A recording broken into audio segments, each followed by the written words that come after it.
Okay, let's go through the process of installing MySQL Server and MySQL Workbench, which we'll use to work with our SQL Server. Now, I've already downloaded the files, but I want to show you where I grabbed them from. So this is the MySQL website. You can scroll down to downloads, and we're going to be working with the community server and the Workbench. So I click on the community server, I can select the version. So 9.1 innovation, that's kind of the bleeding edge. I can also do the long-term support version, 8.43, or the previous version, 8.04. And then I can choose which operating system I want. And you'll see we've got Microsoft Windows and Mac OS and a bunch of Linux versions. So we pick the one that we want. And here are our downloads. Okay, that's where we're going to snag the MySQL server. Remember, select the version you want, the operating system you want, and download it will. So the Workbench is a similar thing. Back on the main MySQL page, we're going to come down, we're going to find the MySQL Workbench. And for the Workbench, very, very similar. Notice, by the way, this is a little bit older. Right here, you can see our version number 8.04. We're actually going to run into a warning with that here in a few minutes. But that's okay. Same thing. We can pick which version or which operating system that we want and download the file. Now, those files have already been downloaded here. And you'll see I've got them linked right, or I've got them copied into my virtual machine. Now, this is a brand new virtual machine. It just got installed yesterday. There is nothing on it. So when I go to install MySQL version 4, it gives me a warning. The application requires Visual Studio 2019 redistributable. That's something you can download from Microsoft. I already have that downloaded. Just do a search for let me pull up the name of it again. Do a search for Visual Studio 2019 redistributable. It's a C++ redistributable package. So you can download that from Microsoft. That is right here. Now, you may or may not need this depending on what else you have on your system. So there are a bunch of other software applications that are going to require this Visual C++ redistributable package. So you might already have it. And if you do, then you don't need to worry about it. So you can just try your download. As you saw, it's a real quick install. So now I'm going to go back to installing MySQL Server. Click Next. Yes, I accept the terms of the licensing agreement. And then here's where I can select what I want. So I can do a typical install. That works for most people. Custom install, if there's specific places you want it to install, or a complete install, that'll just dump everything. I'm going to go with a typical install and then click my install to begin. Okay. Yes, continue on. So it copies over a bunch of files for me. And we see that working. And then down here is the Run MySQL configurator. Now, if you're doing this on Linux, it doesn't run that by default. You have to do some of your configuration manually. But because we're on Windows, it'll run that for us automatically as soon as we click Finish. And this is actually going to be super helpful. So it comes up, welcome, yep. Asks where we want our data directory to be. So if you want to put that on an alternative hard drive, if you're expecting your databases to grow quite a bit, that might not be a bad idea. In this case, we're using this for testing and development, so I'm not going to worry about that. I'm going to just leave it in my C program data MySQL folder. I can specify which, Let's come back to this one in a second. I'm going to start by looking at my connectivity. So I'm going to connect using TCP/IP port 3306. That's a default.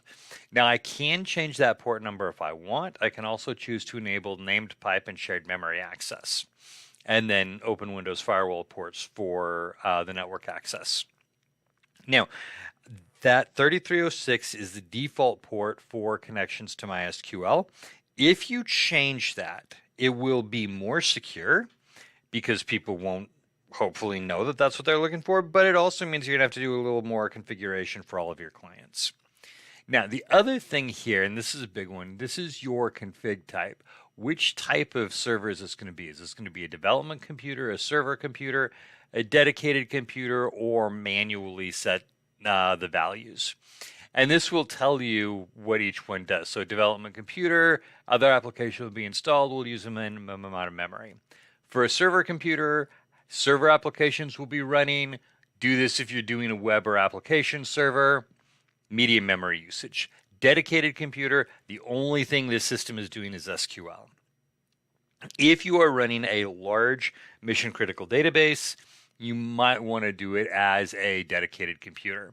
Notice no other servers such as web servers will be run. MySQL will use everything it can. Now, like I said, this is going to be a development testing system, so we're going to say you do this as a developmental computer. I'm going to click next, set MySQL password. Now this is going to be the root password. So I'm going to set my default password, which is a weak password, but that's okay. I don't care. We're in an isolated VM. If I wanted to create other user accounts for users and application groups, I would do that here. I can also do that later on once my server is up and running. So it just depends on when you want to do that. In this case, I'm going to do that later on. So I'm going to click next. Is this going to run as a Windows service? Now, if I uncheck that, then it doesn't start up automatically, which means every time that I go to use it, I have to go in and manually start the server. But if I do it as a Windows service, then that's going to run for me automatically. So every time my system comes up, SQL comes up, and I can connect to it right away. Windows service name, start it at system startup, or I can choose to not start. Then again, I have to go and manually start the service now. And then we can use a standard system account or a custom user account. In this case, again, we're development, so we're going to do a standard system account and click next. Server file permissions. Do you want SQL to update the server file permissions for you? Yes, we're going to go ahead and do that. Sample databases. I want to install the 2 sample databases. If I'm creating my own database, I might not want them there. But in this case, since we're going to be using it for development testing, we're going to use it as we work through our SQL class, I want to go ahead and have those available to work with. And then we begin applying our configuration. So I click execute, starts applying all of our configuration, and everything will be up and running. Now, at this point, the MySQL server is installed and about halfway through its configuration, give or take. Now, MySQL server, when you install it, unlike something like Microsoft SQL, when you install that, it gives you your admin console. MySQL server does not by default. And the idea is you might want to run MySQL and have the server and have the console someplace else. So it's not a automatic installation. In fact, as we saw a few minutes ago, it's an extra download. We click next and finish. So this is the MySQL Workbench. And remember this, so this is version 8, MySQL is version 8.43. This is 8.04. We're going to notice a complaint about that in a minute, but we're going to go ahead and run with it.